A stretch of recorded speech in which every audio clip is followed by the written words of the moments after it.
talk a lot on this show about fostering and adopting, and we do so with context because it's a complicated process.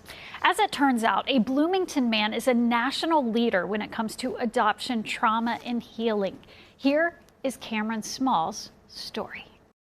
When you tell your story, where do you usually start? I was born in Korea. I was raised there for about 3 years. And then after my dad passed away, my mom went through a process to decide, to relinquish me for international adoption at the council of, local church, adoption professionals. And then after some time in foster care, I was placed with a family in Wisconsin. It's been 4 decades since Cameron Small left Korea, but the memories have never left him. On my quote-unquote adoption day, I was terrified and ran back onto the airplane, actually, just screaming, "Oma, Oma," right? Which means mom in Korean. Now I'm getting in a car with these strangers who are my parents, and I love them. Getting in this car with these strangers, going to this strange city, this town, the smells are different, all of the sensory input. That town was in central Wisconsin, where he assimilated to his new surroundings and his loving adoptive parents. What is your first memory of thinking, I'm having a different experience than the kids around me are? A taller white guy and put me on his shoulders, and friends asking, "Who's that? Why are you picking him up?" Or like, "Who's that?" And kind of instinctively or reflexively, "This is my dad, of course." Like, why would you even ask? And "He's not your dad." The narrative being questioned.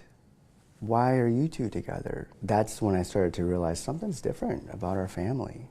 He suppressed the feelings for a while. Broken English, these certain caricatures, stereotypes represented in media, I didn't want any part of that. And so to encounter it or process it or think about it, it was just way too much. But as a young man, he realized his feelings were shared. He became a counselor, and now he's a sage for many. His mission? To address adoption trauma, and it's an Instagram hit. So that they grow up knowing that I have support here at home. Your voice is really being received on this. I mean, there was obviously a big need here, huh? I'm so thankful and give credit to the legacy of adult adoptees who've been speaking out for generations, and I've learned so much from them. Being able to use my voice and my sort of like unique background and experience, that's what really makes the adoptee community so important, because there are so many people with their own experiences and giftings and skills and life story to tell. And so I've been thankful to merge that with my clinical training and to say, hey, we're not alone. We can do this together. There's hope. Let's collaborate. Cameron's Wisconsin family is cheering him on. He has a thriving counseling practice out of Bloomington, and he will soon release his first book. I'm so thankful that my parents have kind of given me that gift of support, that I can kind of be freed up to share these resources with other people who might be needing it in a very desperate way. All because he leveraged his pain into giving others power. Thanks for stopping by for this conversation today. We're going to get to more of your questions.